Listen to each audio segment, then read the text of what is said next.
Thank you so much, everyone. I'm honored to be here among you all, some of the most generous folks in the city. And just by being here, I want to just remind you that you've offered up your precious time and energy. And by being in this room, you have in some way offered yourself to transforming a sense of possibility in our society. I'm making an assumption, but I bet that everyone in this room hopes this kind of dedicated energy might bring about a large-scale shift in what sometimes feels like an impossible change of circumstance. So my job on this stage is to offer you something in return for all of your effort. Something touching, something challenging, something that you can take home with you. So today, I'd like to make space for all of us to reflect on a profound potential source of transformative power that we all possess. And I'm going to call it the fearless imagination. And first, a little bit more about me. I'm a teaching artist, and I've worked in cutting-edge youth work nonprofits for the last 15 years. I'm a consultant for organizations like Westside Baby that are learning about what it takes to co-create vibrant, equitable workplace communities. I'm a former Delridge resident and one of the founding... What up, Delridge? And one of the founders of a food justice organization called FEAST, the Food Empowerment Education Sustainability. And currently, I have the great fortune of working at a young people's literary organization called the Bureau of Fearless Ideas. The lovely folks at Westside Baby invited me here today, mostly because I'm a poet and I'm a papa. So it just makes sense for me to get a little vulnerable and share a little bit about my fears first.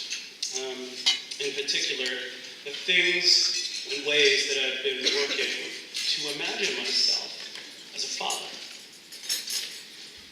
So I just couldn't imagine that I would be unable to read certain favorite bedtime books without crying. And for the last 2 years, I've been crying a lot. And I mean, really crying. Reading my son to bed has taught me to cry well. And I do it silently, ever so silently, so that he doesn't wake up with my chest hitching and my face flooding. One of my favorite crying books thus far is All the World by Liz Scanlon. And when I get to the words, all the world is you and me. Everything you hear, smell, see, hope and peace and love and trust. All the world is all. When I get to those words, I dig my fingers into the comforter and I twist, in effort to keep my heart from twisting out of my chest. As if I could somehow stop the world from spinning, stop time from moving, stop it all from happening. I don't think I could have imagined how helpless I sometimes feel. I'm not the woman who birthed him. But to have a child, to be with children, is to open one's body to the definition of value. And maybe that's why the line touches me so deeply. That all the world is everything is you and me. And yet the lives of our children are unaccountable. Khalil Gibran writes, "Your children are not your children. They are the sons and daughters of life's longing for itself." I cannot know what my son will know. And although we belong to one another, his life is not mine. I'll consider myself lucky if I last long enough to be with him as he learns to live life well, sweetly, and in his own way. And I have to live with the fact that I will have to let him go and live it out on his own terms, whatever terms and timing as they may. I didn't imagine the ways in which my son's very existence would ask me to value my mortality. To be with a child is to realize your smallness in the measure of things. My feelings are so complex in this regard. They appear as a wave of recognition, like when I'm reading to him, and a simultaneous shock of joy and a crush of the inevitable. An approximate might be the Portuguese word for longing and nostalgia, saudade. But even that does not suffice. It is a difficult thing to accept my son's and my own ephemerality simultaneously. And this reckoning begs me to revel in the absurd, fleet, vulnerable sweetness of each and every passing moment. Part of my task in parenthood is to accept this swallowing armful of value, knowing full well that it too must slip away, and thus assure a kind of beautiful and terrible solidarity that one day we both will die. And if I'm very, very lucky, I've been a very good papa, perhaps my son will choose to hold my hand as I go. I can imagine that. I didn't imagine I'd ever wince from seeing pain and suffering, even in fiction. I mean, I used to love horror movies, and now I don't watch them anymore. Neither did I imagine that I'd have to account for the numb and sick feeling that all too often comes scrolling on my phone or with the headlines on the morning radio. One of my deep fears is that I've never truly understood what it means to be a man. I continue to offer myself up, though, as this role model. And in my own life, I found deep cause to interrogate manhood and masculinity and still struggle to reconcile what sense my offer makes, what good and what bad will come of it. And despite all of my work, I imagine that this world will ask my son to confront something of my face in his mirror. And I just can't imagine how he will feel about it, or what he might say in response.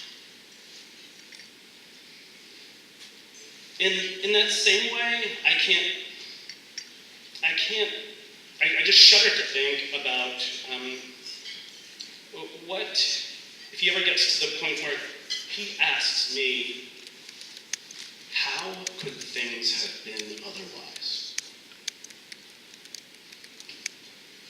And I have nothing to say. And I don't feel alone in this. And perhaps this is why we are all here today. Because everyone in this room believes that things can be otherwise. But to believe that things could be otherwise, we are going to need a really good imagination, folks. We're going to need a fearless imagination. I have a colleague, Rebecca Renfro, who, in asking me one simple question, helped me to really get to the core of fearless imagination. She's a fellow facilitator and youth worker and a camp counselor at this really awesome arts camp. Rebecca, she's amazing. She radiates good energy. She's a circus artist and a counselor. And she's literally a clown. And she's also an activist working to challenge the prison industrial complex. So we're having tea at my house one day, and we start talking about her activism, and I start asking questions, and she begins to see that I'm having trouble understanding where she's coming from.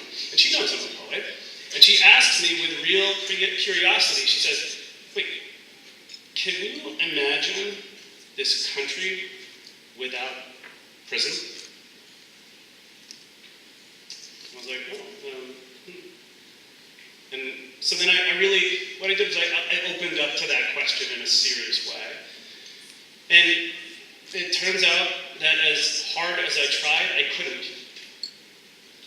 I was reactive. I could only come up with counterpoints. I kept finding a place that couldn't be the case. And I was like, well, the what about scenarios? What about serial killers? And what about a guy like Hitler? And the really, really bad guys. I mean, the really bad guys. What about those guys? And in the end, I couldn't even imagine the details of what that might look like. I couldn't conceive of a world without prisons.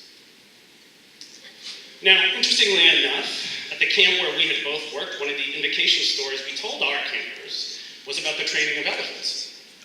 It was about how adult elephants are often kept on a thin length of string. It was, the story went that when elephants are very young, the trainers use thick rope. And when they're a little bit bigger, a smaller size rope. And then again later, an even smaller size rope. And later, it's a simple string. A simple string. Because every time they feel the tug of that string, they imagine the rope is holding them.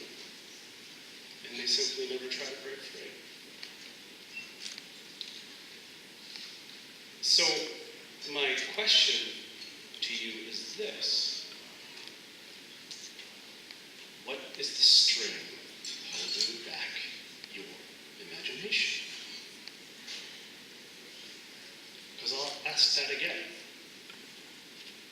Can you imagine 100% of the children in King County safe, warm, and dry?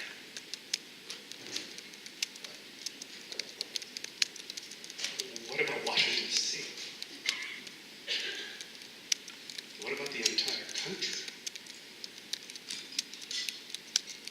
What about the world? Can you see it?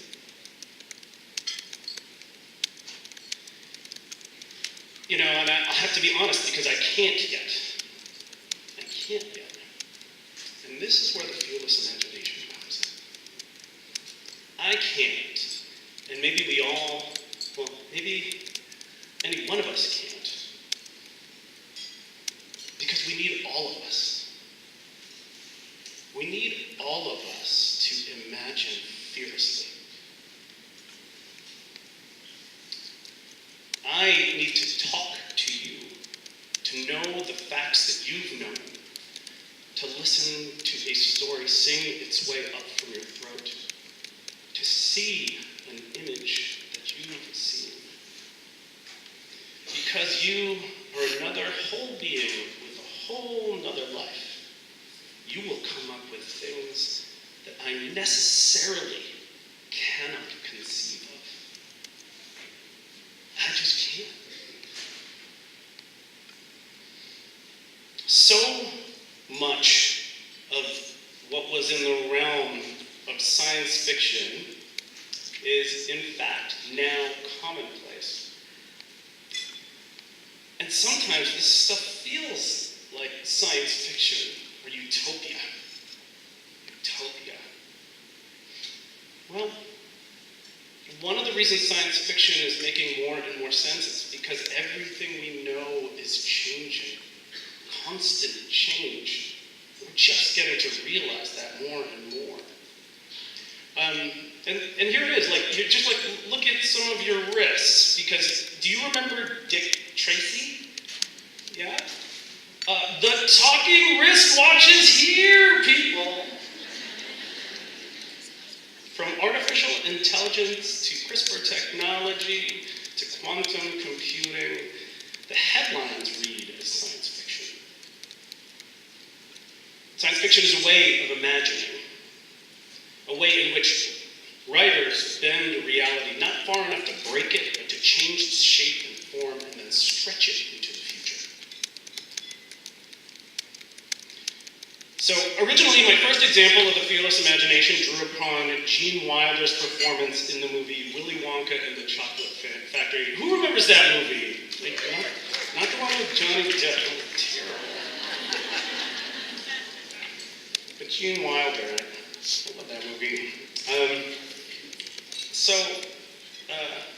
It remains dear to my heart, but in my research, I discovered that Roald Dahl, the author of Charlie and the Chocolate Factory, was implicated as a Nazi sympathizer. And the original text of the book played out as deeply disturbing, chock full of stereotypes concerning African Americans. Now, I offer this as an example of the necessity of other ideas, of other reference points, of things that you or I could not necessarily see. Not to just draw on the old ones, or to be drawn to old models. And mind you, I still love that movie, but when cultivating a fearless imagination, I recognized I needed to provide examples of entirely different ways to think. And one of these visionary thinkers is the author, thinker, healer, Adrienne Marie Brown. And she's using the writing of science fiction Seattle genius Octavia Butler to create community organizing principles. And she describes her ideas in this book, Emergent Strategies. Now, emergence is a notion where complex systems and patterns arise out of a multiplicity of relatively simple interactions. Interactions like the conversations that you might have around any one of these tables. She's using models from the natural world to create new metaphors for organizations and relationships. And these metaphors are amazing. The murmurations of starlings, mycelial networks, and quantum mechanics. Go to see her. She's coming to town April 12th. 18th. Thank you. So, what are some of the other conditions and prerequisites to a fearless imagination? What are we going to need to cultivate to get our way out of this? Well, I don't know. And we don't, and that's okay.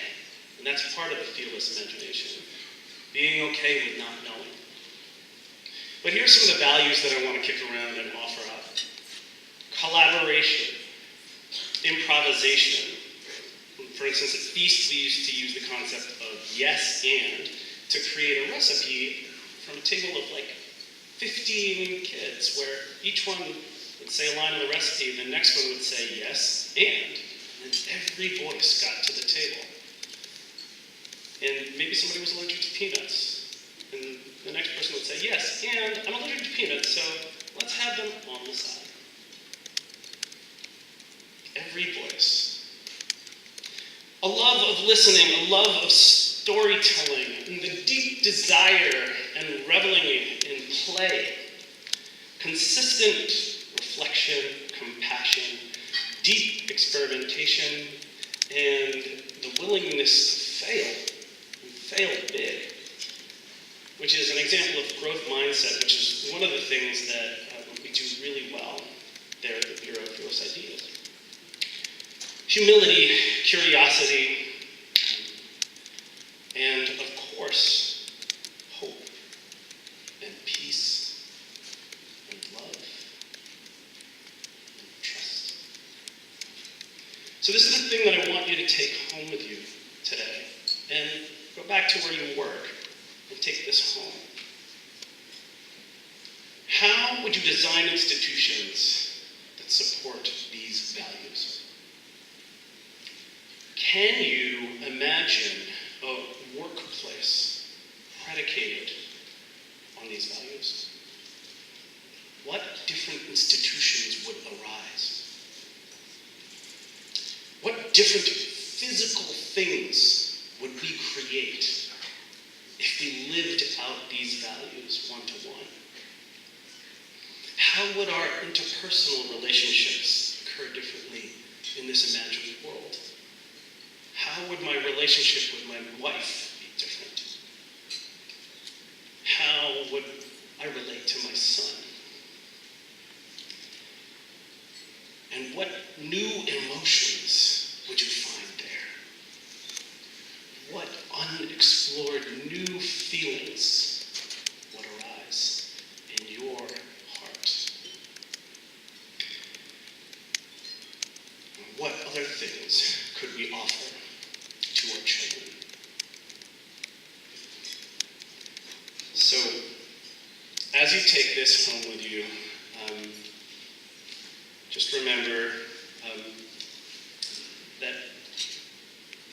that last line in that book. Hope and peace and love and trust.